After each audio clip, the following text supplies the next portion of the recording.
Olá pessoal, tudo bem? Eu sou o professor Jordano, professor de Geografia, e na aula de hoje veremos um conteúdo extremamente importante para nós estudarmos. Demografia. Vamos só lembrar um detalhe. Demografia é o quê? É a descrição do povo, das pessoas, populações. Demografia ou populações são a mesma coisa, mas em alguns lugares se utiliza estudo das populações, ok? Então, a primeira parte da nossa aula vai ser para diferenciar dois conceitos. O primeiro deles, populoso, e ver no que ele se difere do povoado. Populoso, pessoal, nós estamos falando de uma população absoluta, uma população total.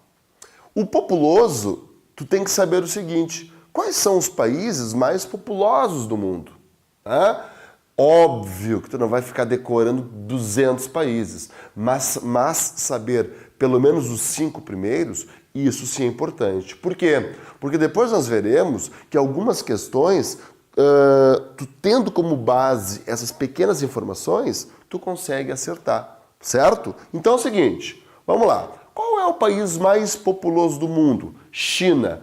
1 bilhão. É muita gente, né, pessoal? Mais de 1 bilhão de pessoas. É muita gente. Lembrando que na China, hoje, na parte urbana, existe a política do filho único.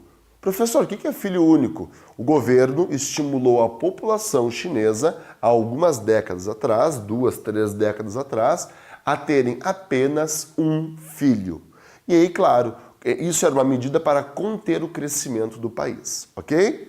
E aí, por segundo, vem quem? A Índia, encostando na China. E brevemente, pessoal, a Índia será o país mais populoso do mundo. Por quê, professor? Porque a Índia não tem um controle do crescimento populacional, assim como tem a China. Então, em questão de poucos anos, nós teremos uma inversão desta ordem, ok? Vamos lá. Terceiro, Estados Unidos da América, sempre eles, né? Com seus 300 e poucos milhões de habitantes. Em quarto, a Indonésia, 240 milhões de habitantes. Vale fazer uma observação. A Indonésia, por ter uma população expressiva, é o país que tem o maior número de muçulmanos no mundo. Então, não é o país que tem a maior proporção, é o país que tem o maior valor numérico de muçulmanos dentro do país, certo? Não te esquece disso. E lembrando, pessoal, que a Indonésia é em qual continente? Na Ásia, certo? E o Brasil, então, com seus dados hiperatualizados do Censo Demográfico do IBGE de 2010, com 192 milhões de habitantes. Então, populoso, população total, estes são os 5 países mais populosos do mundo, ok?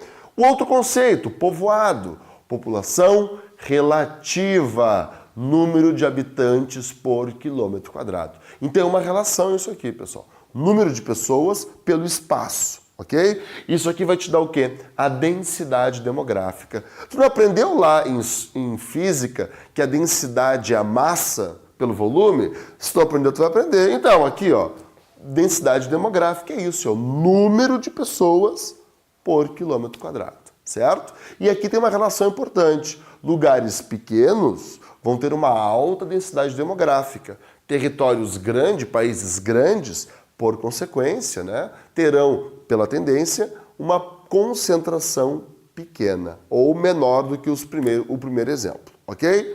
Então, nós temos aqui Mônaco, Singapura, Malta, Bahrein. São países muito pequenos, né? Alguns são ilhas e que tem uma grande concentração de pessoas. Bangladesh já é um país com proporções médias e que possui 70% dos seus habitantes abaixo da linha de miséria. Ou seja, 70% da população de Bangladesh está em condições o quê? Precárias. E aí, para a gente poder comparar o Brasil com os seus modestos 22 habitantes por quilômetro quadrado, certo? Lembrando que esse valor, ele é o quê? De maneira generalizada. Porque se tu pegar a região amazônica, vai ter pouquíssimas pessoas. Se tu pegar o litoral, que nós vimos lá na aula de vegetação, que a população brasileira está concentrada no litoral, este valor, por consequência, ele vai ser mais alto, certo? Então, a primeira parte é isso, saber diferenciar esses dois conceitos. E lembrando, pessoal, vocês podem acompanhar a aula pelo material que está disponível no aulalivre.net. Baixa lá a minha apostila e faz os exercícios a respeito disso, ok? E aí, claro, alguém vai dizer, bah, mas o cara estava louco quando fez isso. Mas o que é isso, na verdade? Isso chama-se, pessoal, anamorfose.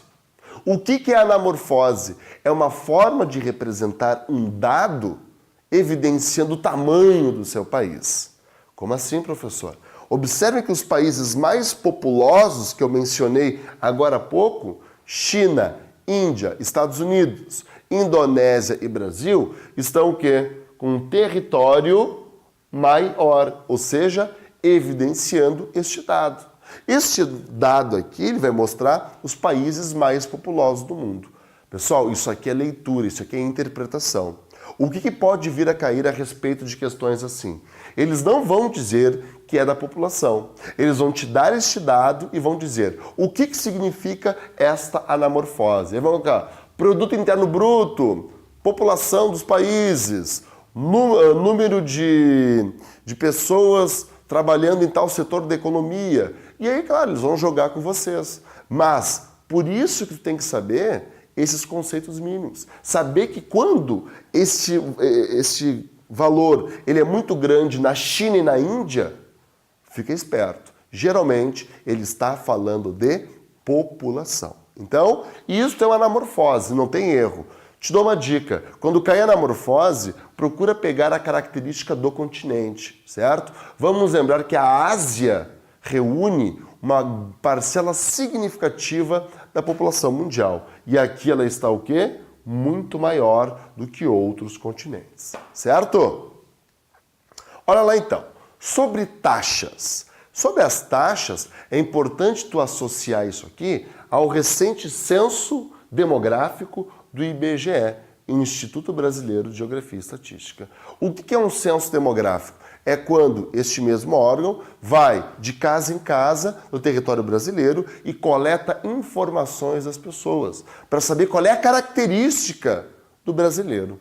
E assim acompanhar a cada 10 anos esta evolução, certo? Então, nós temos taxas aqui importantes de saber. Natalidade, lógico, número de nascimentos. O que nós comemoramos no Natal? O nascimento, né? Lá em 24 e 25 de dezembro. Mortalidade, número de óbitos, tranquilo. Mas esta outra taxa aqui, tu tem que ter cuidado. Por quê?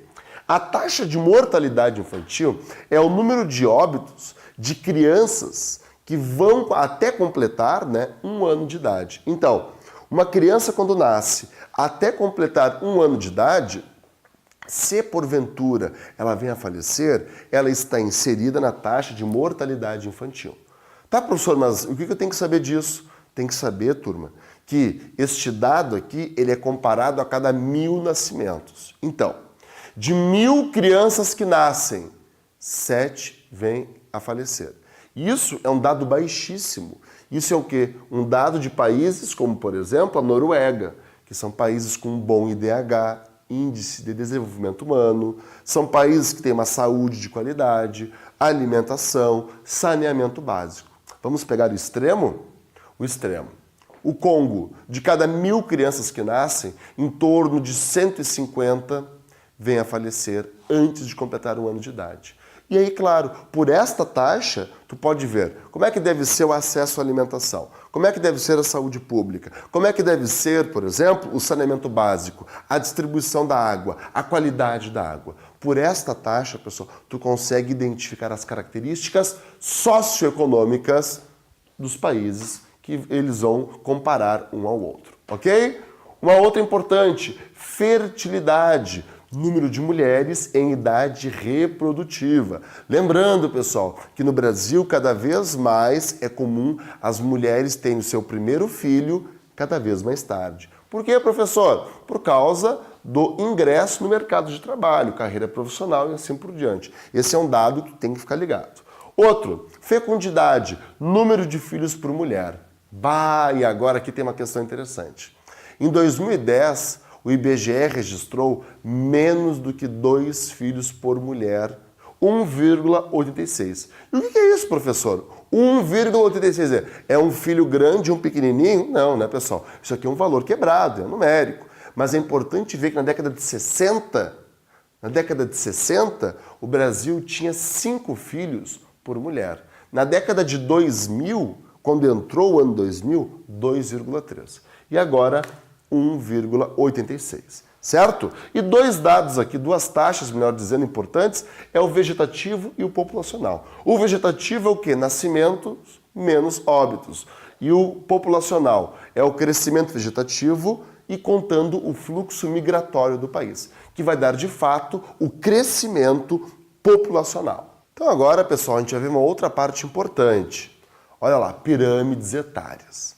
Vamos lembrar o seguinte, pirâmides etárias, o que é etárias? Tem a ver com idades, ok? Lembrando, etárias, idades.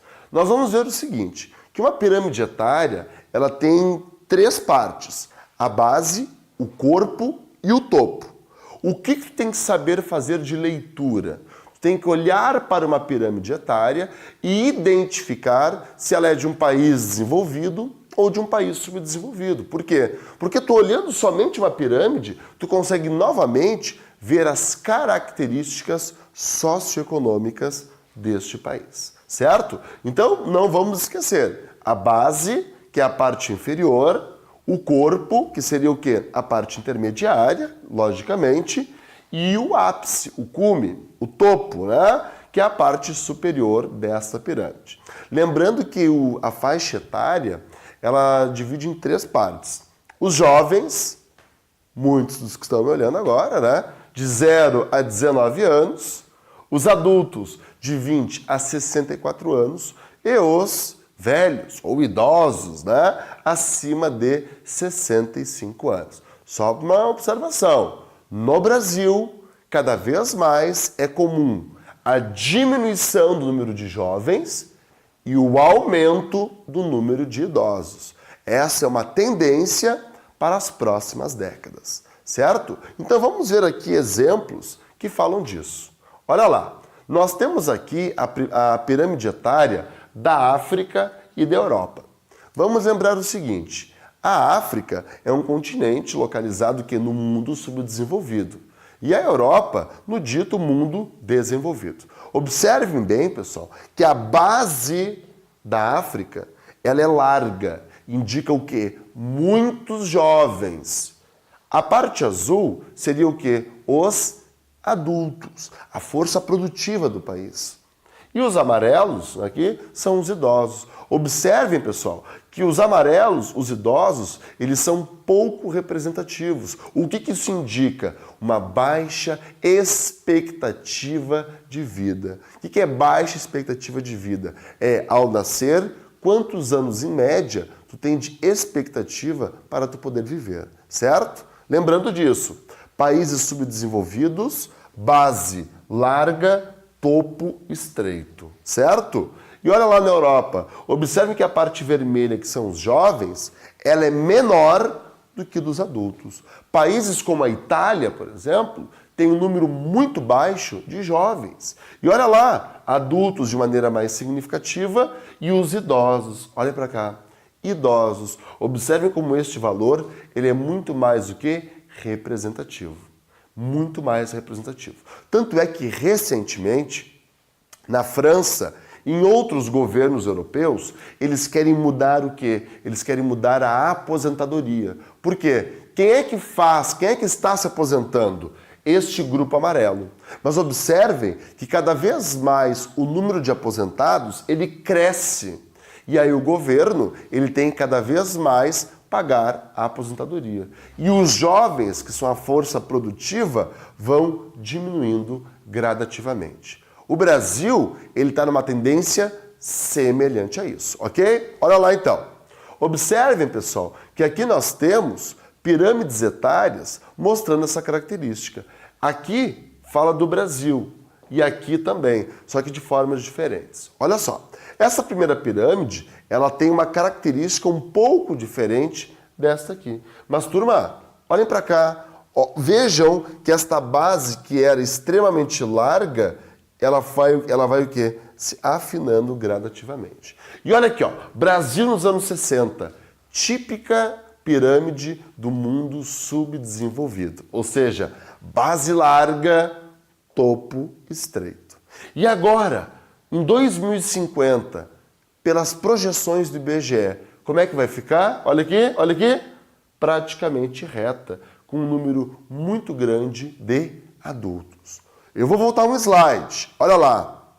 Mundo subdesenvolvido, desenvolvido. Olha o Brasil, na década de 60, muito semelhante ao da África. E olha em 2050, como é que seremos? Muito semelhante à da Europa. Lembrando que o IBGE, ele tem como previsão em 2040 o início da diminuição do número total de brasileiros. Isso mesmo, pessoal. Por quê? Porque a participação da população idosa é cada vez maior. As mulheres estão tendo cada vez menos filhos e, como consequência, em 40 anos, nós teremos este universo aqui, ok? Então, o Brasil de hoje, ele está se encaminhando para a Europa de agora, certo? Em termos populacionais. E aí nós vamos falar agora de migrações. As migrações, elas são em escala nacional e internacional. Lembrando sempre, quem sai de um país é imigrante. Quem chega num país é imigrante. Na geografia, E indica saída, exportação. E I indica entrada, importação.